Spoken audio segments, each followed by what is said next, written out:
Programa Fora da Curva, jornalismo, crítica e diversidade. Olá, ouvintes da Universitária FM 99.9. Eu sou Adriana Santana, professora de comunicação da Universidade Federal de Pernambuco. Começa agora o Fora da Curva, o seu programa de jornalismo, de crítica e de diversidade. A gente está ao vivo também, transmissão via streaming, pelo facebook.com/programa Fora da Curva, também na página da Universitária FM, facebook.com/99 Universitária. Você já pode participar do programa. O Supremo Tribunal Federal, o STF, que é a instância jurídica máxima aqui do Brasil, está no coração do debate sobre o aborto. O STF convocou no começo deste mês de agosto, audiências públicas com mais de 60 pessoas. Essas pessoas foram para os debates representando, religiões, foram também juristas, profissionais de saúde, ativistas nacionais, ativistas internacionais também, para apresentar suas opiniões sobre a descriminalização do aborto aqui no país. No Código Penal, os artigos, destacadamente os artigos 124 e 126, proíbem a prática aqui no Brasil, inclusive punindo a mulher e punindo quem ajudar no processo. A ação que levou o STF, o Supremo Tribunal Federal, a discutir o assunto, para posteriormente colocá-lo em votação, essa ação argumentava que os artigos afrontam a Constituição Federal, a Constituição brasileira, que garante o direito das mulheres à vida, o direito das mulheres ao planejamento familiar, o direito das mulheres à saúde, por exemplo. A Organização Mundial de Saúde, a OMS, indica que a cada 2 dias uma mulher morre no Brasil em decorrência de abortos clandestinos. O Instituto Patrícia Galvão pontua que pelo menos 500 mil abortos clandestinos são realizados aqui no país, com, obviamente, grande risco de vida para as mulheres. Dados mais recentes da PNA, que é a Pesquisa Nacional sobre Aborto, essa última pesquisa foi realizada em 2016, há 2 anos. Esses dados informam que quase 5 milhões de mulheres com idades que vão de 18 a 39 anos já fizeram pelo menos um aborto aqui no nosso país. Atualmente, no Brasil, o aborto só é permitido legalmente em alguns casos bem específicos, como a gravidez ocasionada por estupro, quando há risco de vida para a gestante, risco de vida para as mulheres, e também é permitida a interrupção de gravidez, o parto antecipado, para casos em que o feto é portador de anencefalia. Essa permissão se dá desde 2012, foi uma autorização concedida pelo próprio Supremo Tribunal Federal. Então, o Fora da Curva de hoje, programa que você já pode participar pelas nossas redes sociais, vai perguntar: aborto legal, um direito que cabe a quem decidir? E para discutir esse tema, já estão aqui no estúdio comigo Rose Santos, que é bióloga, sanitarista, ativista da Rede de Mulheres Negras aqui de Pernambuco. Muito bom dia, Rose. Bom dia a todas as pessoas que estão nos escutando nesse momento. Bom dia, Adriana.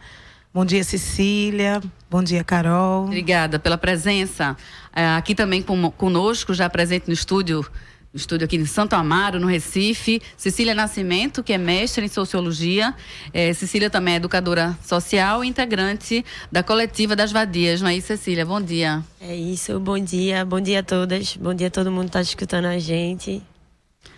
Vamos já começar nosso debate. Conosco também, Carolina Ferraz, que já esteve aqui no programa, Não é a primeira vez, acho que é a terceira, Carol? É a segunda. Eu vim com a esperança de não ter momento para acabar, para vir sim. Pronto, virar saudar todas. Quem começa aqui não larga. Saudar todas, Chamar todos para o debate também. Deixa eu te apresentar, Carol. Carol Ferraz é professora de Direito, da Unicap. Isso. E Carol também coordena... Não direitosa. Não direitosa, professora de Direito. Bem de passagem, E Carol coordena o grupo Frida de Gênero e Diversidade. Bom dia, Carol. Bom dia. Bom dia, moças. Bom dia, Cecília. Bom dia, Rose. Bom dia, Adri. Bom dia, demais equipe. Bom dia, Ed, que está escutando a gente. Isso, queridíssimo, nosso produtor.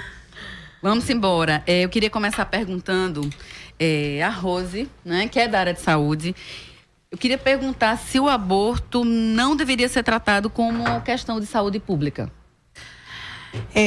Então... Mediante essas mortes todas, né, que acabam acontecendo em decorrência da criminalização, né, da prática. Então, o aborto, ele tem que ser tratado como uma questão de saúde pública, né? A partir do momento que a gente vai e faz um resgate do nosso processo de situação de vida das mulheres, né, aqui no nosso país, principalmente as mulheres negras, a gente se depara com um dado de saúde ou com dados de saúde que reflete essa questão como uma questão nossa de saúde pública, né? Então, a partir do momento que a gente tem dados como, né, durante o processo do abortamento, né, de mortes maternas, né, de complicações decorrentes desse processo que não foi bem assistido, então a gente trata como uma questão de saúde pública, né? E também pensar que saúde também é esse exercício do nosso Estado, que é laico, a laicidade. E a laicidade a gente vê que está sendo alijada do processo muitas vezes, né? O processo acaba sendo discutido por vieses morais, religiosos também, né? Porque a partir do momento que a gente pensa num processo, né, da descriminalização, que é algo que as pessoas sempre estão colocando em foco, né? A descriminalização, criminalização. Então, a partir desse momento que a gente começa a pensar e começa a discutir o processo de descriminalização, né, desse corpo que pertence à mulher, né, que o direito dela decidir, a gente começa a refletir e começa a caminhar para um Estado, né, que assegura uma saúde de qualidade a esta mulher, né? E o direito a essa saúde. E o direito a essa saúde. Porque não se trata de uma questão, porque é um tema, a gente até conversava antes, é um tema que tem essa questão muito numa conotação de uma tendência para as religiões, para os segmentos, enfim, as filosofias. Mas vai muito além do que essa discussão, né? E passa diretamente, né, Cecília, pela mulher. É impossível que a discussão não passe pela mulher. Infelizmente, muitas vezes, essa discussão, a mulher alijada, acaba sendo apartada dessa discussão, desse processo decisório, né? Isso. A gente vive numa sociedade, né? A gente compreende, assim, como uma sociedade extremamente machista, né? Racista, que cotidianamente nos violenta de diversas formas, né? E aí o que a gente vê, né, e é muito triste a gente ter que chegar a essa conclusão, é que as nossas vidas, elas não importam, né? Então, assim, as nossas vidas não importam quando os números, né, sobre a morte de mulheres em decorrência de abortos mal-sucedidos mostram, né, os números de feminicídio, né, que é um crime de ódio contra as mulheres. A gente vê esses dados cotidianamente, né? E aí a gente percebe, por um lado, que nossas vidas não importam, né? E, por um outro lado, é que a gente está completamente, como você falou, alijada de processos de decisão. Então, a gente vê um Congresso, um Senado, né? Que é majoritariamente composto por homens que estão ali para pensar e fazer leis sobre questões que eles, que eles desconhecem, né? E a gente é completamente apartada desse lugar de decisão e de debate, né? Muitas vezes de fala mesmo, né? De fala, isso, né? Carol, realmente há uma incongruência entre o que prega a nossa Constituição e o Código Penal? Adriana, veja, é importante que a gente frise dois aspectos. Eu vou aproveitar elementos da fala de Rose e da fala de Cecília, duas falas maravilhosas. O primeiro, além da saúde física, a saúde mental dessa mulher, né? Então, a gente vive numa situação de opressão, de silenciamento feminino e de negação do feminino tão grande, tão naturalizada e tão banalizada, que se fala sobre as nossas vidas, a nossa saúde, o nosso direito reprodutivo, sem efetivamente nos ouvir. Daí o que foi a importância da convocação da audiência pública. Mas se a gente for pontuar a análise da audiência pública, basicamente a fala pelo não direito à escolha, porque ninguém está falando que o aborto vai ser compulsório, está se discutindo direito de escolha, direito de autonomia, autonomia corporal, autonomia procriativa. É muito mais além do que esse debate raso, né, de assassinas de fetos. Veja, a gente está falando de direito à vida e do outro lado é direito a uma expectativa de potencialidade de vida. A gente nem pode necessariamente falar em vida, né? Então, o que acaba acontecendo? A Constituição fala do direito à vida. Mas quem são os sujeitos, né? Quem são pessoas? A lei brasileira não define quem é a pessoa, né? A maior parte dos juristas brasileiros também não se não se preparou para esse debate, né? Do que seria assegurado proteção jurídica. Uma que coisa tipo é a de lei vida? fria, né? E outra coisa é a lei na rua, Agora, né? Na nós prática. temos projetos maléficos, frutos desse Congresso opressor, né? Extremamente fundamentalista, que fala, inclusive, em revogar esse direito da mulher em situação de estupro a esse aborto legal, né? Que são os dois casos, em caso de iminente risco e perigo de morte da mãe e quando ela é vítima de estupro, né? E a segunda situação é considerar a vida a partir da concepção. E aí isso abre um debate ainda pior, né? Porque a pílula do dia seguinte seria retirada, né? Da comercialização. E essa mulher que, via de regra, é quem fica com o ônus de uma gravidez não planejada. Porque a gente precisa falar do papel dos homens aqui. Do aborto social de 5 milhões e 500 mil crianças brasileiras que não têm registro dos seus pais. Mas a sociedade é extremamente conivente com esse abortamento masculino. Sim, com esse abandono completo. Quem vai para o banco dos réus é a mulher, a sua vida sexual, né? O seu direito de escolha. Mas os homens, eles escolhem diuturnamente não serem responsáveis pelas suas crias. Agora, a gente é pró-vida. E a gente é tão hipócrita, não é nem pró-vida, a gente é pró-nascimento. Porque as crianças que estão em situação de rua, a gente foge delas, né? E não faz o enfrentamento, não faz o acolhimento, faz o enfrentamento. Então, a gente quer garantir nascimento, mas a gente não quer qualidade de vida. A gente estava falando de saúde pública, e no começo a gente abriu, né, com dados bem duros, infelizmente não são novidade, né? São dados já antigos que continuam, né? Que perduram, da morte paulatina, né? Constante de mulheres em função do não acolhimento do Estado para esse problema. E eu vou reforçar o que você nos explicou de saúde pública, né? A gente trouxe números bem alarmantes da própria OMS, né? Que a cada 2 dias uma mulher morre no Brasil em decorrência de práticas abortivas não assistidas, né? E a gente sabe que esses números são também ainda mais aterradores em outras populações, com outros grupamentos, como, por exemplo, as mulheres negras, que têm sofrido mais com essa falta de tato, essa falta de cuidado e esse desrespeito do Estado, não é? Então, eu andei lendo esses dias a tese de uma companheira, Emanuele Góes, que é lá de Salvador, da UFBA. Ela fez o doutorado dela sobre saúde, né, e aborto e racismo. E Manu traz dentro da sua pesquisa justamente, né, que apesar de todo o processo, né, das mulheres que passam pelo abortamento, de toda a dificuldade dessa negação do Estado, mas as mulheres negras são as que são as mais afetadas, né? São as mulheres negras que estão nas periferias, são elas que têm dificuldade de acesso, muitas vezes, aos serviços de saúde, né? Então, são elas que estão aí na nossa base estatística como a população e as mulheres que mais sofrem decorrente desse processo, né? Que aí, a partir do racismo, do sexismo, né? Do machismo e das vulnerabilidades LGBT-fobias, né? Então, todo esse processo para as mulheres negras, em decorrente às outras mulheres, às outras, né, raças, a mulher negra, ela tem esse processo muito mais violentador, né? Também por uma questão que Carol traz, eu acho muito interessante, a questão da saúde mental, né? Então, a saúde mental é algo que perpassa a nossa vida. É ela que estrutura as nossas saúdes físicas, né? As doenças patológicas, as doenças físicas. É a partir, justamente, na psicossomatização desse processo. Então, uma mulher negra, ela vai começar, né, nesse processo da sua saúde mental a partir principalmente do racismo. Então, quando ela tem um racismo evidente como base de sua vida, porque o racismo é um sistema que opera a todo momento em nossas vidas, enquanto mulher negra, né? Nós temos esse processo constantemente. Eu sempre costumo trazer, num debate racial, né, que o racismo não é a luta contra o racismo, não é uma luta individual, é contra um sistema que está aí. Então, quando a gente pensa no processo do aborto, né, no processo do abortamento, nós vemos o racismo ele operando de forma muito drástica. Né? Eu até vou mais além, Rosi, me permita interrompê-la, você tem um local de fala tão brilhante, mas é que ninguém pode se dizer ativista se não é antirracista. Isso. E não é só antirracista, é de combate diuturno a essas práticas opressoras e racistas.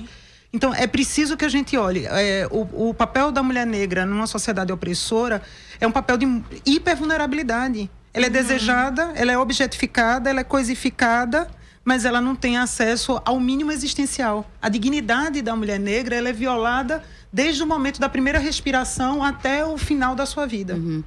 Gente, a gente estava falando até antes de começar o programa, né, no Esquenta, no Quebra-Gelo, que o aborto, apesar de muitas vezes ele ser colocado de lado pelo Estado, né, não ser visto como um problema, não ser visto como uma questão de saúde pública, sempre nas eleições ele é sacado da manga, infelizmente, ou como moeda de troca, ou como política de ataque, né? A gente tem visto discussões recentes, até nos debates, né, promovidos pelas emissoras de televisão, que o aborto entra, mas de maneira muito rasa, né, Cecília? E para atacar um ou outro candidato, um ou outro posicionamento, né? Quem tem coragem, digamos assim, de se posicionar em relação ao tema, acaba sendo atacado nesse processo de discussão, o que acaba diminuindo a força da questão, né, Cecília? Isso, né? A gente consegue acompanhar, né, desde as últimas eleições, o aborto sendo tratado como um tema, isso mesmo, de moeda de troca ou de barganha, né? Em que não se entra a fundo nas questões, né? Que perpassam esse problema. E assim, muito nisso, né? A partir desse discurso, né? De ser pró-vida, então quem é pró-vida, né? E quem é contra a vida, né? Que no caso, né? O movimento feminista, nós, enquanto mulheres feministas, somos contra a vida, né? E, na verdade, o que a gente percebe, né? E o que a gente debate é que, pelo contrário, nós que somos o pró-vida, né? Porque quando a gente debate sobre descriminalização e legalização do aborto, né? A gente é um debate que gira em torno de que as mulheres não morram mais, né? E mais além, que as gravidezes sejam gravidezes planejadas, com qualidade, que os bebês nasçam, né, felizes, sadios. Dentro de toda uma E aí, uma questão, Cecília, que você traz, desculpa te interromper, mas essa questão da gravidez planejada, ela começa nesse processo, por exemplo, no planejamento familiar, né, a partir do momento, né, que essa mulher recebe as informações, o seu direito reprodutivo, a educação, né, os métodos contraceptivos. Então, assim, toda essa orientação, ela precisa chegar à mulher. Carol, E tu é chamaste... E aí, justamente. Que é justamente... Desculpa, Cecília. À vontade. O tema tá muito bom. Que é justamente isso que acontece, né? Como vocês já brilhantemente falaram, assim, é uma negação de um lugar, né? Enquanto indivíduo, enquanto ser humano. E aí a gente não tem direito nem aos nossos direitos sexuais, nem aos nossos direitos reprodutivos, né? E aí, quando a gente vai falar sobre legalização e descriminalização do aborto, é trazendo tudo isso dentro do bojo, né?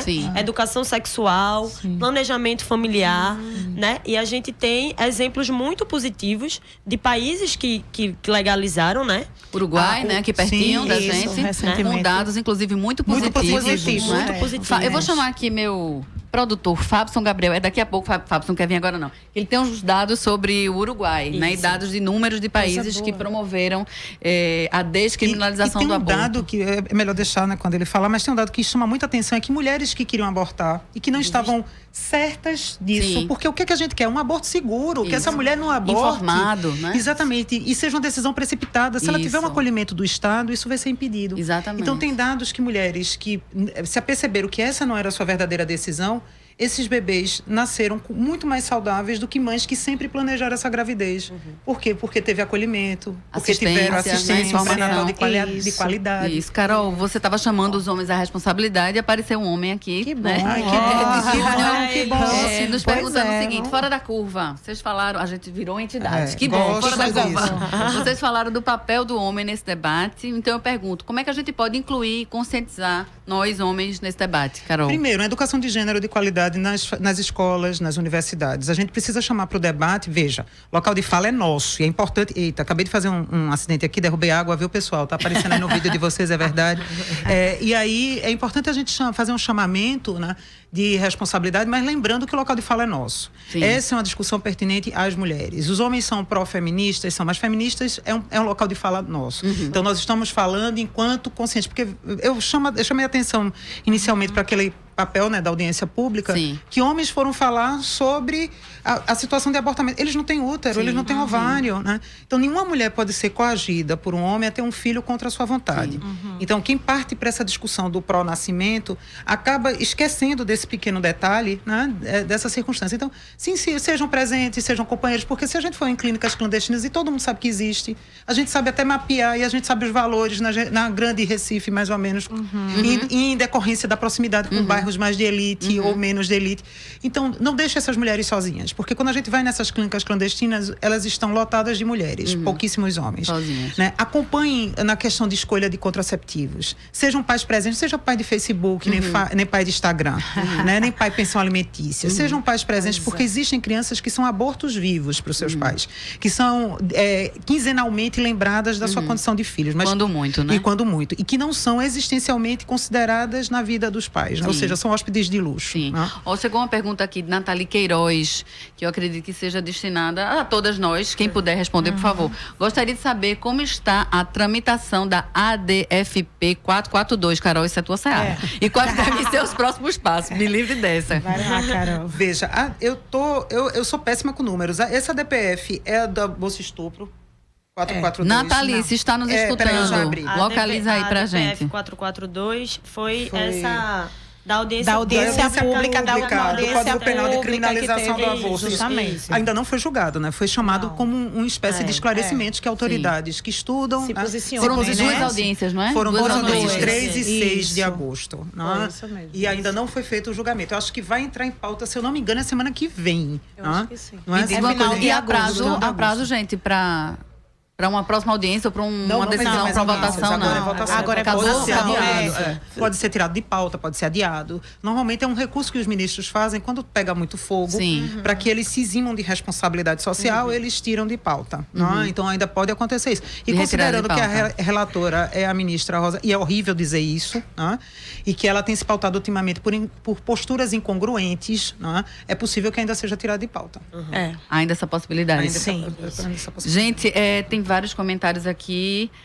Nathalie está explicando que é aquela que foi solicitada pelo PSOL, então, né, Agora Carol, veja, eu acho que é importante a gente Débora pontuar uma coisa. É diferente descriminalizar e legalizar. Sim. É. Vamos fazer a descrição, Vamos Carol. fazer. Vamos, Descriminalizar é eu quando até você tinha diz assim, colocado nenhuma aqui. mulher mais vai ser presa porque fez, Isso. realizou um aborto. Agora, legalizar é quando você diz, isso se torna a política pública do Estado que vai ser aberto à população feminina. Então, a gente está... O primeiro embate é pela descriminalização, Isso. porque as mulheres E hoje não é precisam. crime, né? E hoje é crime. E exigiria uma mudança no Código Penal brasileiro. Se essa não é mulher isso, chegar Carol? com a situação de abortamento no hospital e se o médico tiver dúvida se foi um aborto natural ou um aborto induzido, ele vai chamar o efetivo policial, vai denunciar essa mulher e ela vai ser atendida. Muitíssimo obrigada. E ela vai ser atendida algemada. Veja, que situação de extrema indignidade. A gente trata uma questão que é essencialmente de saúde pública com uma situação de segurança pública. Essa mulher precisa de tudo, menos de punição, né? Então, o que é que vai acontecer? Ela não vai ser mais presa, mas não quer dizer que o Estado vai garantir o aborto seguro. Então, é uma outra luta que a gente precisa encarar. Gente, uma fonte nossa, querida Juliana César, advogada da Gestos, sobre ainda as audiências. Todo mundo aqui fã, né? Juliana Saudade está de tu, Ju. informando, né, reforçando a informação que não há prazo e não deve acontecer tão cedo, né, esse processo de julgamento. Mas né? estava o zuzuzum que ela ia poder chamar em face dessa audiência. Eu A não relatora. acredito. Eu não acredito. infelizmente. Rose, a gente falou tanto de retrocesso, mas a gente vê alguns avanços em política pública, em saúde pública, ou mesmo em legislação, ou em movimentação popular em torno do tema, Rose. Então, Como é que você tem observado? Apesar de todo o processo a gente está vencendo, tem sido positivo, né, para os movimentos, né, para os movimentos, para a gente enquanto mulheres, né, em movimento, feministas, os movimentos feministas, porque nós estamos sempre em movimento. Então, nós temos observado, sim, principalmente que quando a gente coloca em pauta, né, esse debate, essa discussão, já é um avanço, Sim, né? sim. Porque Falar sobre, né, falar já é um avanço. sobre já é um avanço, né? Porque a gente começa a trazer elementos que muitas pessoas, mulheres, muitas pessoas ainda não conseguiam enxergar, né? O acesso à informação. Sim. Né? Então, eu considero como algo positivo, né, nesse processo, porque a gente vai deixar algo, e é importante, eu sempre costumo dizer, é importante a gente discutir, a gente levar para discussão, porque é a partir desses espaços de fala que a gente consegue aí trazer elementos e fortificar esse direito, né, que a mulher necessita. Né? Agora o coletivo tem puxado muito, né, Cecília, o tema? Isso. A coletiva, desculpa, falei errado. Não, a coletiva. tranquilo. É muito bonito. Das vadias. Então, isso é uma das pautas, né, que a gente leva, porque pra gente é fundamental a gente se enxergar enquanto sujeito de direito, né, que precisa ter autonomia para decidir, escolher sobre o seu corpo, né? Isso de uma maneira geral, né? Quando a gente fala da questão do aborto, quando a gente fala do direito da gente a andar no meio da rua, né? Então, a gente ter o livre acesso, né? É um direito constitucional que a gente não tem, né? A gente tem um cotidiano que é cerceado por violências. E aí, isso é uma bandeira nossa também, né? Tem que ser, né, Tem que Cecília? ser, precisa ser. Porque é isso, assim. É uma questão que é muito importante a gente colocar é que, independentemente da nossa opinião pessoal, Das enquanto nossas indivíduos, crenças. das nossas crenças, dos nossos valores filosóficos, religiosos, o aborto, ele é uma realidade. E ele vai continuar acontecendo, né? Aí, resta a gente... Eu até estava lendo sobre isso hoje, que era assim... Sobreviver ao aborto é só uma questão de classe, né? Sim. Então, E cor, de etnia, classe e de raça, né? raça. Então, assim, é uma realidade, vai continuar existindo. E, assim, a gente precisa discutir sobre isso, né? Acho No que é mínimo discutir sobre isso, né? E é quebrar esse tabu que o aborto se tornou na nossa sociedade, que não se pode nem falar sobre Sem isso, dúvida. né? Porque se a gente for falar do apenamento dessas mulheres, quem se encontra em penitenciária são mulheres negras. Isso. Né? As mulheres brancas, elas pagam... Eu tô falando aqui com toda a carga mesmo de quebra de privilégios, tá? As mulheres brancas, elas são tratadas com segurança, pagam pela sua saúde e conseguem ter acesso a um aborto de qualidade. O que é que a gente está discutindo aqui?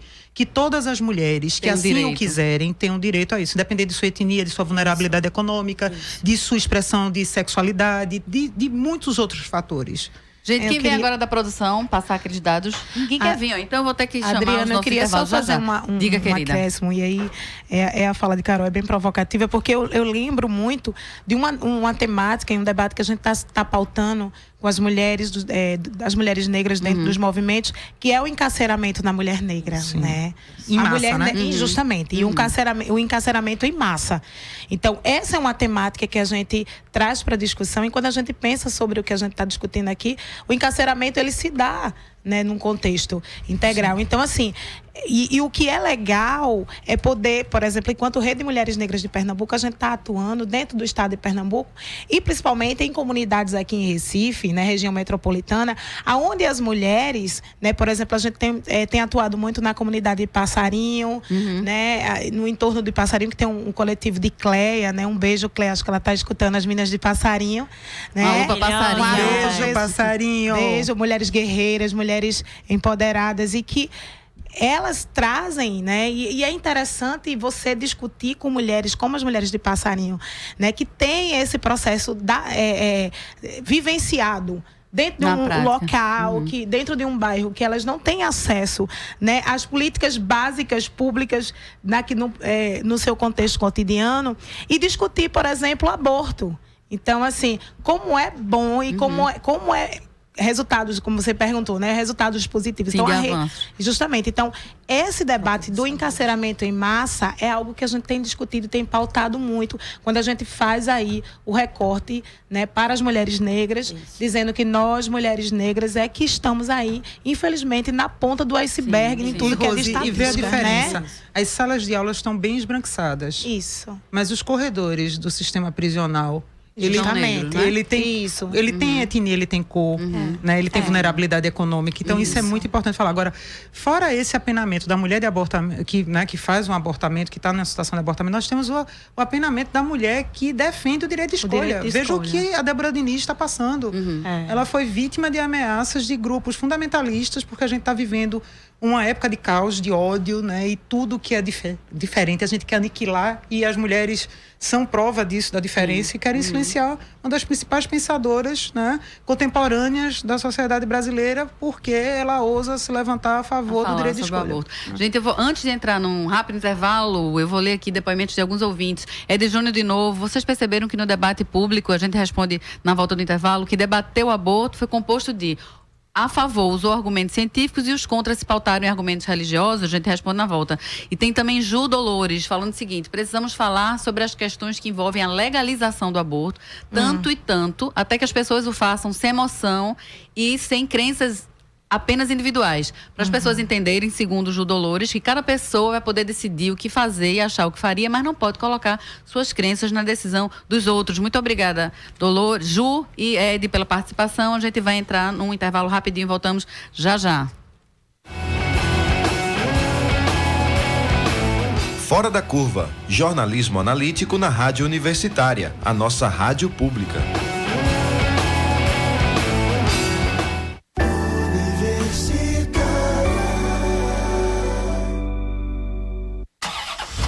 Vamos começar. A 500 metros, vire à direita. À direita não, vire à esquerda. Nem à direita, nem à esquerda. Siga pelo centro. Direita. Esquerda. Centro. A vida é feita de caminhos e escolhas. E as eleições também. Eleitores que se informam sobre os seus candidatos sabem onde querem chegar. Faça do seu voto consciente o caminho para um Brasil melhor. Eleições 2018. Vem pra urna. Justiça Eleitoral. A justiça da democracia. Coquetel Molotov, seu programa de lançamentos, entrevistas e novidades da cena independente. De segunda a quinta, das 3 às 4 da tarde. E aos sábados, nossos melhores momentos da semana, no mesmo horário, das 2 horas às 4 horas. Aqui mesmo, na Rádio Universitária FM 99,9.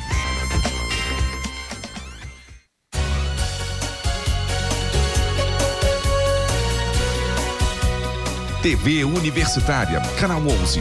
Ligue pra ver, é só saber. Acesse todo o conteúdo em vídeo da nossa rádio pública a hora que quiser, direto no YouTube. Se inscreva no nosso canal, youtube.com/99 Universitária. Programas especiais, entrevistas e apresentações musicais exclusivas. O rádio como você nunca viu. youtube.com/99 Universitária. 99,9 MHz.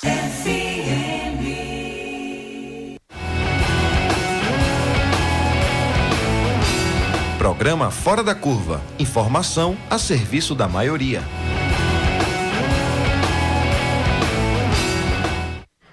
Olá, voltamos ao Fora da Curva, seu programa que fala o que a maioria cala, aqui pela Universitária FM 99.9, também com transmissão pela Universitária M 820 kHz e em áudio e vídeo, que a gente é chique, também pelo facebook.com/programa Fora da Curva. Você já pode participar, os ouvintes estão participando bastante, eu fico muito feliz com um tema que é tão importante pra gente. Eu vou chamar a Rose Santos para comentar algo, mas antes, por uma grande coincidência, já tem um recado aqui para você. Rose, por favor para mim. Dê parabéns a essa guerreira Rose Santos, que tão bem representa a luta da mulher negra. Recado dado. Obrigada. Quem foi? Foi Valéria Pérez. Valéria, minha colega essa é militante no SUS, né? Minha colega lá da Prefeitura do Recife. Que obrigada, massa. Valéria. Obrigada pela participação. Massa. Beijo. A gente estava conversando agora nesse rápido intervalo que um dos temas que são mais controversos, né? Dentro de tantas controvérsias dentro do tema da legalização e da descriminalização do aborto, é a crença ou a descrença, né, de que esse processo de legalização, esse processo de descriminalização teria a ver com a defesa do aborto, uma defesa de morte, né? E não tem nenhuma relação, né, direta, Rose. De jeito nenhum. Isso é causa de muitas más interpretações. E causas de ataques, né? Isso, ataques terrenos, inclusive, né? Eu estava até conversando com a Cecília, que Cecília chegou, depois Carol chegou, que quando a gente soltou, porque a gente fizemos um card, enquanto Rede de Mulheres Negras, divulgando, né, o programa, e eu fui, bem assim, alguns me perguntaram, mas eu fui atacada, de fato, eu digo, a palavra é forte, assim, mas... Pelas redes sociais? Pelas redes sociais e até... ao vivo em cores também. Ao vivo em cores, né? De que você é contra a vida, você é a favor da morte, né? Então, assim, nesse processo... Ou a favor do aborto, ou a favor né? do aborto, justamente. Então, até me impulsionou a escrever na rede social que eu não sou a favor do aborto, né? Eu sou a favor da vida, sim. Né? E que esse processo ele precisa ser compreendido, que nós não somos a favor da morte, nós somos a favor da vida, né? E que o aborto, quando ele traz esse processo da legalização, né, como política pública do Estado, não é algo compulsório, né? Porque traz muito essa conotação de que... Não vai virar obrigatório, gente. Não, né? E assim, de que todo mundo... Assim, eu recebi uma mensagem... Então, vão formar filas, as clínicas... Gente, não se trata... Não é nessa questão, não é disso que a gente discute, né? A questão, ela é muito mais ampla. A questão, ela traz o direito à mulher de fazer sua escolha, né? Ela traz o direito à mulher em ter uma assistência, né, de saúde de qualidade, uma assistência jurídica de qualidade. Então, ela traz, a discussão é essa, independente, né, de um processo, porque, assim, é uma discussão que as pessoas trazem, como alguém colocou aí, muito num caráter religioso, de crenças, moral, né? Mas é preciso entender que, segundo estatísticas, por exemplo, da Organização Mundial de Saúde, né, nós temos aí mulheres negras, né, sendo mortas, sofrendo consequências decorrentes ao abortamento sem assistência, porque quando ela dá entrada na unidade de saúde, muitas vezes, ela começa, e que ela traz... quando ela dá o dado causa, ou seja, já diz o que é que se trata aquele atendimento, ela já começa a ser discriminada a partir daquele momento. Ela começa a ser violentada. E também aí isso vai perpetuando até o seu atendimento dentro da unidade de saúde por parte dos profissionais que vão dar assistência direta. Deixa eu perguntar, agora eu posso chamar a produção. Minha gente, ou a Motim. Acho que não tem Motim hoje, não. Vamos embora. Quem vai ser? Fábson, Gabriel, bom, olá. Diga Olá, aí, querido. Pessoal. O que você tem pra gente de informação? Direto do Uruguai, né? Quem dera. Diferente do debate aqui no Brasil, né? Que tem um debate muito fundamentalista, né? Religioso. No Uruguai, eles aprovaram a lei em 2012. E aí, a lei do aborto, né? Que é permitido abortar lá. E eles fizeram um estudo baseado que... existe o melhor planejamento familiar. Então, esse é um estudo da Universidade República do Uruguai. E os resultados da pesquisa indicam que essa melhora no planejamento familiar indicou que os bebês que nasceram após a aprovação da lei, eles nasceram com 29 gramas a mais pesados do que antes da lei ser aprovada, né? Então, isso é com assistência, né? Fruto da assistência, do cuidado. Obrigada, Fábson. Eu tô com comissão aqui. Por favor. Tem duas coisas tão sensacionais. Tem muita coisa sensacional na fala de Rose, mas tem duas que me chamam muita atenção. A gente precisa deixar de entender que o direito à reprodução é um direito fundamental sozinho. Porque o direito à não reprodução também é um direito fundamental. Sim. Então, o que seria um direito fundamental? É um direito absoluto, que sobre ele não tem absolutamente mais nada. E tem mais, a gente precisa entender outra coisa. O direito à vida ele é protegido, mas ele não é absoluto. Porque o nosso ordenamento já faz exceções, já relativiza. A própria legislação já faz, relativiza. Né, primeiro, quando institui dois abortos legais. Segundo, quando a Constituição fala que em caso de guerra ou de estado de sítio é possível aplicar a pena capital. Então, a própria Constituição abre esse precedente da relativização da vida. O que é o direito absoluto mesmo é a dignidade humana. Esse não admite relativizações. Então, é preciso que a gente paute essas questões.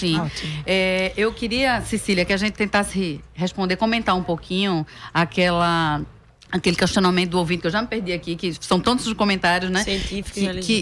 Que ele identificou, né, que nos debates recentes, os depoimentos pró-legalização, pró-descriminalização, se embasavam em dados, em fatos, em dados científicos, enquanto os outros depoimentos se baseavam essencialmente em crenças religiosas, filosóficas e de cunho moral. Vocês têm observado isso também? É algo que é bem presente, né? E assim, o que a gente precisa entender de uma vez por todas, assim, é que a gente vive num estado que é laico. O que é um estado laico? É um estado que ele não professa nenhuma religião e nem pode ser conduzido, né, através de tais preceitos, assim. e que na prática não acontece, né? A gente tem um país extremamente cristão, né, católico, e a gente embasa o tempo inteiro e a gente pensa nos homens que estão ali, estão fazendo aquelas leis, ou negando, né, a abrir precedentes ou repensar essas questões do Código Penal, e eles estão ali com base nas suas crenças religiosas, né? E isso tem atrapalhado muito que a gente debata o aborto a partir dessas questões, né? Científicas, a partir de estudos, a partir de dados, a partir da realidade. Então, de fato, é uma realidade que a gente enfrenta muito, assim, quando a gente vai para o debate sobre aborto, é sempre você trazendo argumentos científicos, dados, aí traz dados do Uruguai, traz dados de Portugal, traz, né, fatos e questões que a gente tem chance de debater, e muitas vezes o outro lado, ele tá base em questões, em valores que são muito seus, que são muito pessoais, né? E esses valores, né, Carol, esses valores, principalmente valores religiosos, né, de cunho moral, acabam indo além da própria legislação e da laicidade, né, Carol, do Estado. Eu fico muito preocupada é que a gente viola outro princípio, que é o princípio da liberdade. E liberdade não é só o seu direito de ir e vir. É liberdade constitucional, né, Carol? Isso, constitucional. Essa liberdade é muito importante pautar. É a sua liberdade de você ter autonomia, de não querer ter filho, de você ter autonomia de querer ter, mas num momento em específico. E a sua liberdade também religiosa e de você também não ter religião. É preciso que a gente, né, entenda isso. Agora, vamos falar um pouco de quem é esse judiciário que apena essa mulher. Eu acho que é importante. Vamos cortar na própria carne, né? Como jurista, eu gosto disso, de botar os pingos nos is. Nós temos um judiciário branco, masculino, machista, misógino, que bota a mulher no banco dos réus. Essa mulher, por exemplo, vítima de violência sexual. Ela, via de regra, ela é estuprada, mas ela também é analisada a sua conduta sexual. Deixa eu só acrescentar, e classe social alta também. E classe social alta, né? Porque o judiciário, ele normalmente expressa a condição de privilégio que você teve de poder estudar para poder passar no concurso e se dedicar, etc e tal, e ter feito uma boa universidade, e tudo isso a gente está cansado de saber que isso é uma conjuntura de privilégios, a verdade é essa. Então, esse judiciário eminentemente masculino, ele silencia as mulheres. Ele não tem alteridade, ele não tem empatia com essa mulher. E culpabiliza também, né, Carol? E claro que essa mulher ela é culpada por ter engravidado. Ela é culpada por não ter levado essa gravidez a termo. Ela é culpada porque ela deveria levar essa gravidez a termo e doar a criança. É um absurdo, doar. Como se fosse um bem, né? Ao Estado. E não é assim, o Estado não assume suas responsabilidades. Qual é a condição dos abrigos? Vamos falar um pouco da condição de abandono dessas crianças que estão sob a guarda do Estado? Então as pessoas acham que situação de...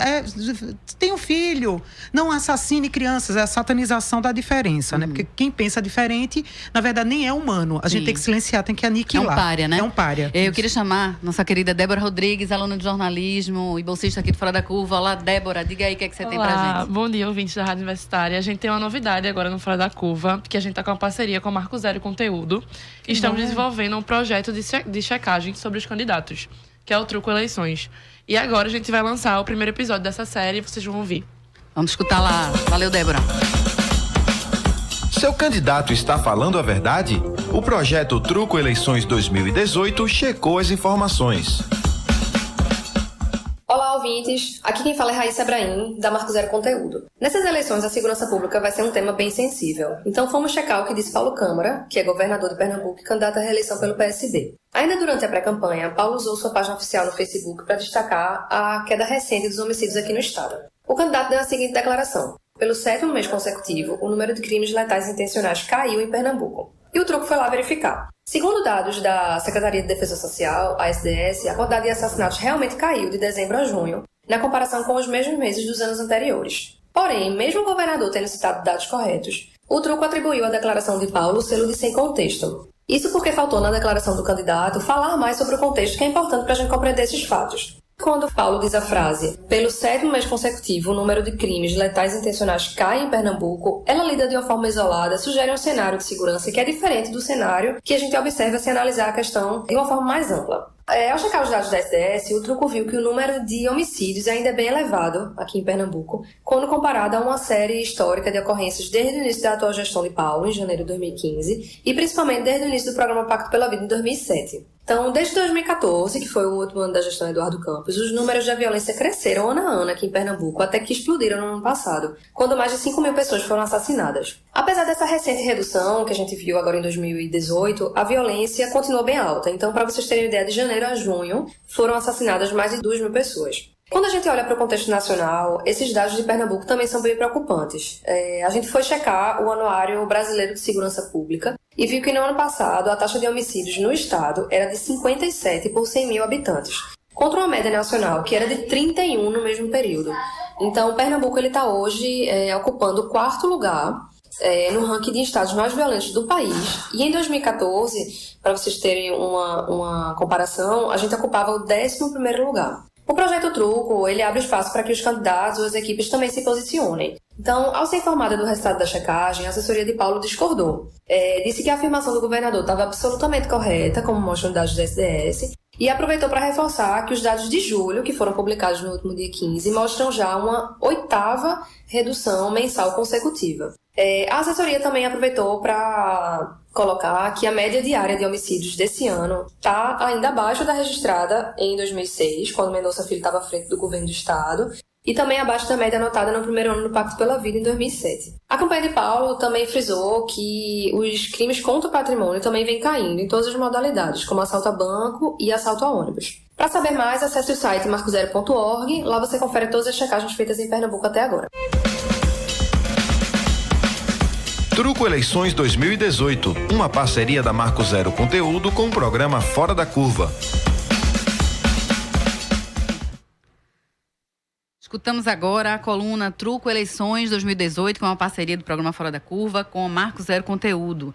Eu vou ler aqui outra participação de Juliana César, né, advogada da Gestos, no programa de hoje. Ela diz o seguinte: é importante lembrar que mesmo nas religiões cristãs, como catolicismo e protestantismo, a posição contrária ao direito à escolha das mulheres é hegemônica, mas não é a única. Isso. Né? Existem católicas pelo direito de decidir, né? É muito claro. Aquela pastora que foi sensacional. Fechou. Inclusive fazendo uso de argumentações bíblicas, né? Porque são distorcidas, e ela pegou e fez análise coerente, correta pelo direito à vida, como deve ser, né? Exatamente. E dentro das religiões cristãs também, aí das religiões pentecostais, temos também um grupo de mulheres, né, que discutem, que trazem esse processo, né? Tem a professora Lília lá na Universidade Federal Rural, que Lília, a professora Valdenice Raimundo na Unicap. Então, assim, tem todo esse contexto que a gente, né, são opiniões diversas, né? Diversas. Não é hegemônico, né? Até é hegemônico, mas não é homogêneo, né? A gente estava ouvindo, né, a coluna do Truco sobre as eleições, e eu queria que a gente falasse ainda um pouco sobre isso. O que é que vocês têm observado, além desses ataques, né, sobre quando o tema aborto chega? O que é que vocês têm observado em relação às agendas das candidatas e candidatos, aos próprios programas políticos de candidatas e candidatos? Vocês acham que as pessoas estão trazendo o tema à baila realmente, à discussão? Carol? Veja, a gente escutou a coluna, e uma coisa que me chamou a atenção, a questão da segurança pública. Nunca se fala na questão da segurança da mulher. Verdade. Nunca se discute o direito à cidade das mulheres, não se discute a questão da violência diuturna, urbana que nós sofremos, né? Então isso é importante frisar. Isso é uma batata quente, né? Os candidatos que têm coragem de assumir, fazerem um debate que não é raso, eles assumem o risco da satanização e da perda de votos. Isso. Né? Porque a gente tem um contingente de analfabetos funcionais, ou seja, de pessoas que sabem ler e escrever, mas que não querem pensar. O senso de criticidade é nulo. E aí, quando se diz, olha, eu estou querendo que essa mulher não seja presa e não esteja morta, e que ela tenha direito de escolha, pronto, é contra Deus, contra a vida, contra Jesus. Então, meu voto não é dele. E a gente tem um voto que é um voto fundamentalista, que tem sido um voto definidor em algumas circunstâncias, né? Eu vou ser muito sincera, Adri, meu voto é feminista. Minha chapa vai ser mulher de ponta a ponta, porque eu não acredito em voto feminista votado em homem. Tem homens legais que merecem seus espaços políticos, é verdade, mas eles sempre conseguem seus espaços. Está na hora da gente garantir representatividade de gênero, porque chega de representantes políticos que falem sobre nós sem nos ouvir, sem ser mulheres, né? Então, a gente tem um contingente no Congresso, nesse péssimo Congresso fundamentalista que há no Brasil atualmente, de mulheres que são mulheres de luta, né? A Jandira, a própria... Inclusive, esse é o tema do programa de amanhã, terça-feira. Né? A Maria do Rosário, né? A Gleice Hoffmann. Então, assim, essas pessoas deram uma conotação, mesmo sendo um contingente minoritário, de muita qualidade nos debates. Gente, chegou outra informação aqui de qualidade para puxar teu gancho, Carol. Ainda de Juliana. Vamos contratar a Juliana como consultora oficial da Fora da Curva. Excelente participação. Muito obrigada, Juliana. Olha só que informação interessante e tão escondida, né? Tão pouco falada. Ela lembra que o aborto, inclusive, só veio a ser proibido pela Igreja Católica em 1869. Até então era liberado nos primeiros meses de gravidez. Então, mesmo dentro do debate religioso, informações como essa não chegam, e a rede feminista, né? ela não fala em meses. Ela fala 13ª semana. Isso. 12ª, perdão. Então, é preciso que a gente pontue essa circunstância, que a gente não está falando de meses. A gente não está falando no feto acabado, né? Com células neurais em funcionamento, nada disso. A gente está falando de semanas. Né? Cecília. Isso é um ponto fundamental, assim, né? Porque as pessoas, quando acham assim, a gente vai legalizar o aborto, porque eu já escutei isso, assim, diversas vezes. A gente vai legalizar o aborto, aí vai ter uma mulher com 7 meses, né? Minha gente, isso aí já é um parto. Assim, sim, né? Se configura. Quando a gente fala, né? Não é? Claro. Assim, quando a gente fala, né? E a gente criar instrumentos para que aquela mulher ela possa ter o direito de abortar, até a 12ª semana, né? E que o procedimento ele seja realizado, né, o mais cedo possível, né? E você conversar com qualquer pessoa, né, da área de saúde, da área médica, vai dizer que o processo do aborto é muito simples, né? É algo que não deveria, né, causar tantos danos, né, à saúde mental e à saúde física das mulheres, porque é um procedimento muito simples, né, de ser executado, mas... Quando bem assistido. Isso, né? Quando bem assistido, mas como a gente vive, né, dentro desse tabu e toda essa proibição, é que a gente acaba sofrendo as consequências. Porque... desculpa, mas só trazer, porque a participação dos ouvintes está sendo muito legal. Muito legal. O tema, muito obrigada. E é pouco abordado. A gente pode abrir novamente. Na verdade, existe um tabu preconceituoso sobre a discussão séria do tema. Exatamente. Por quem é contra e por quem é a favor. É verdade. Né? Elisa Aníbal está relembrando a fala da pastora Luz Marina. Oi, Elisa. Na tudo audiência bom, da ADPF 442, que foi, segundo ela, muito emocionante. Foi muito emocionante. Nosso ouvinte Adriano Bezerra está dizendo o seguinte, muito em torno daquilo que Cecília estava falando. Pior é que essas religiões, né, ele não discrimina quais, que são contra, não fazem nenhum trabalho social para ajuda. Enfim, é a opinião dele sobre quem opina e quem, na verdade, não faz. Veja, mas aí tem uma outra onde? discussão. Trabalho social em que sentido? Para privar essa mulher de escolha? Então ela vai ter que ter uma gestação coercitiva? Porque não, acho que é o contrário que ele está falando. Né? As pessoas que defendem tanto não ajudam. Porque é isso, na hora né? ela se opõe. A gente tem todo essa nossa sociedade, né, machista, com todos esses preceitos religiosos, né, a gente acaba também não tendo condição de ter educação sexual, por exemplo, né, que seria a base de tudo isso. Então, a gente não pode falar sobre direitos sexuais, sobre direitos reprodutivos, né, não pode falar sobre aborto, a gente não pode tratar essas questões, que seria fundamental, né? Dentro daquele rol de retrocessos, né, Carol? E nesse processo do abortamento, assim, fazendo uma análise dentro das unidades de saúde, dos hospitais de maternidade. É importante na violência obstétrica que acontece. Justamente, então, pegando o dado da violência obstétrica, o sofrimento mental, a violência mental, ela é muito maior, se a gente for pensar em dor, que a gente sabe que até a 12ª semana não se tem, é um procedimento tranquilo, um procedimento simples, mas quando a gente fala, se refere, se é que tem dor, essa dor é psicológica, a partir do momento da violência obstétrica, da violência moral, da violência verbal, das violências que essa mulher, ela começa, né, ela sofre dentro e fora, né, que ela já vem desse contexto, e aí ela chega dentro da unidade de saúde esperançosa, no acolhimento daquela equipe, que aí tem o direito, né? O direito à saúde é de todos e todas, e os profissionais de saúde, em sua maioria, em suas profissões, têm um juramento de que irão atender as pessoas, independente de classe, de raça, sem distinção.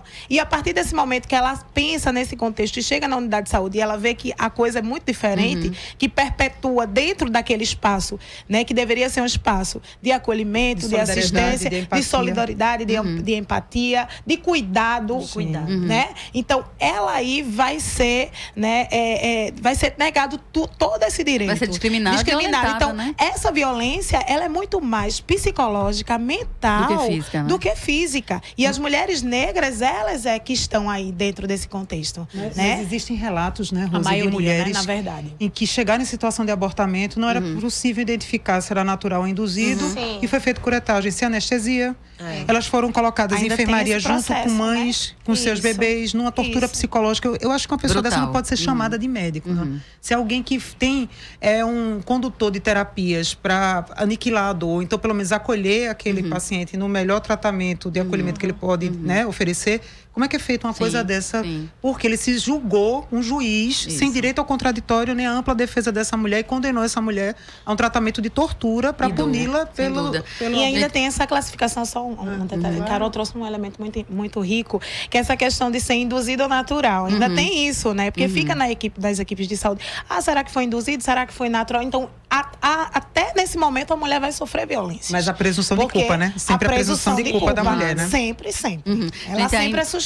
Ainda sobre o tema, né, da saúde pública, da saúde da mulher, a ouvinte Júlia Nelly comenta o seguinte: é muitas vezes esquecido nessas discussões, né, sobre legalização, que os contraceptivos não são 100% eficazes. Né? E muitos, como a pílula anticoncepcional, por exemplo, é muito popular, distribuída no SUS, mas podem causar danos graves à saúde da mulher, caso de trombose, óbito. A gente já falou até aqui no Fora da Curva sobre isso, né? Isso. Eu tô rindo, desculpa. É uma coisa muito séria, eu não podia rir, mas os testes que estavam sendo feitos contraceptivos orais para homens foram suspensos porque os homens ficaram deprimidos. A gente fica deprimido desde os anos 60 e ninguém fica preocupado com essas doses hormonais que nós tomamos. Claro, foram reduzidas, é verdade, ao largo do tempo, é verdade.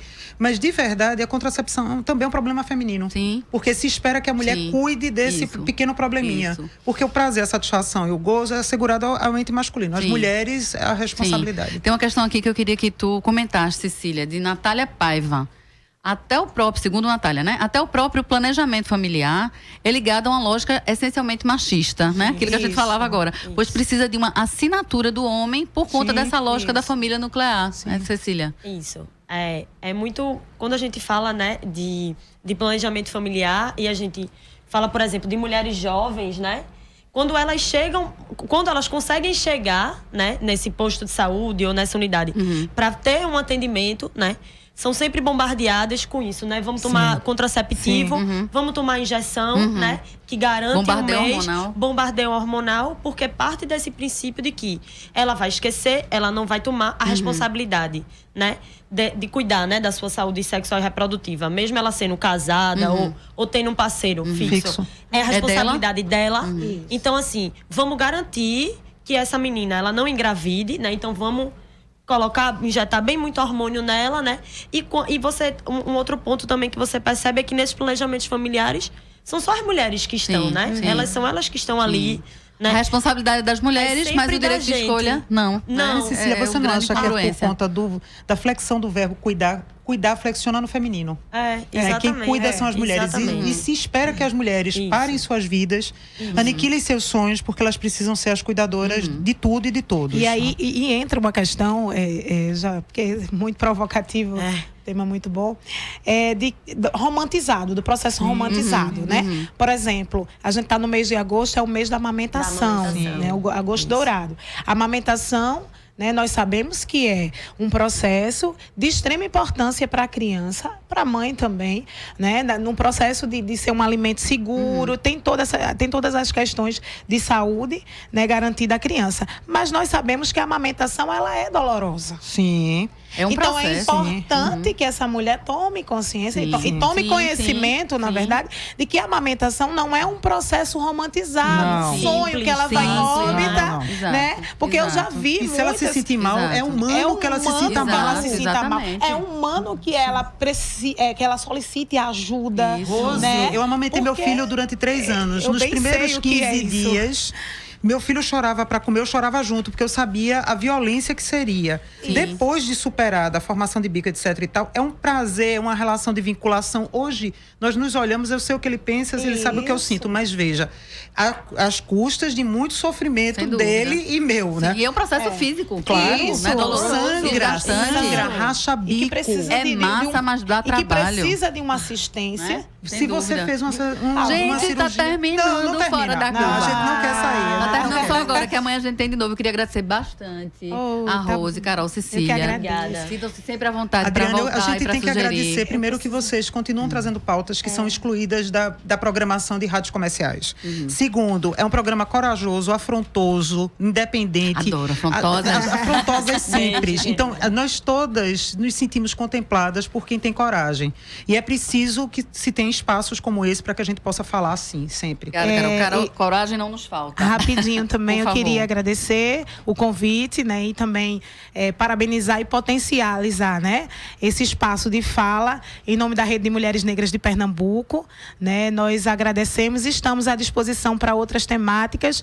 E aí nos vemos brevemente e vamos provocar outra discussão com essa temática, né? Porque acho que merece o segundo turno. Obrigada a vocês também. Obrigada pelo convite. Estamos sempre à disposição aqui, falando em nome da coletiva das vadias. E daqui a pouco as meninas estão nas nossas redes sociais, que a gente vai ainda segurar vocês um pouquinho. Né? 4 mulheres maravilhosas, foi sensacional. Carol e Cecília, aqui também. Beijo, gente, Fora da Curva ficando por aqui agora. Agradeço bastante a vocês, a audiência fantástica que a gente teve hoje. Muito obrigada. O programa de hoje teve a produção de Ed Rodrigues. Muito obrigada. A apresentação minha, Adriana Santana. Aqui no estúdio, a produção de Nath Sonati, Débora Rodrigues, Fábio Gabriel, nossos alunos queridos. Nas redes sociais, Ana Lídia, Ana Sofia, e na técnica, Marco da Lata. A gente tem reprise às 9h, para quem não conseguiu assistir agora. Olha aí, se liga, o programa galera. já está no ar, Divulga, na íntegra. Facebook.com/Programa Fora da Curva. Este foi o programa desta segunda, 20 de agosto de 2018. Amanhã, as maravilhosas Ana Veloso e Manina Aguiar trazem o tema do papel das mulheres nas eleições. Boa semana. Até amanhã. E coragem, que a terra está rodando. O programa Fora da Curva é uma realização do Departamento de Comunicação Social, com o apoio do Departamento de Sociologia e do Núcleo de Rádio e TV Universitárias. Parceria com o Marco Zero Conteúdo, Centro das Mulheres do Cabo, SOS Corpo, Centro Sabiá, Terral Coletivo de Comunicação, Centro de Cultura Luiz Freire. Esse programa fica disponível em nossa página do Facebook e no canal do YouTube. Acompanhe as nossas redes sociais, porque nós também divulgamos por lá muita informação que você não vê por aí. A música tema deste programa foi composta pela banda Diablo Motor. Programa Fora da Curva. A gente fala o que a maioria cala.